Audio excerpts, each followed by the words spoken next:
way. We need to run. Get in.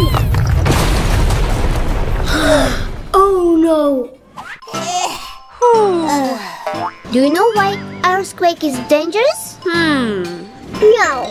Let me show you. An earthquake happens when the ground shakes because of movements deep under the Earth's surface. It can make buildings fall. Did you understand why it's dangerous? Yeah. Good job!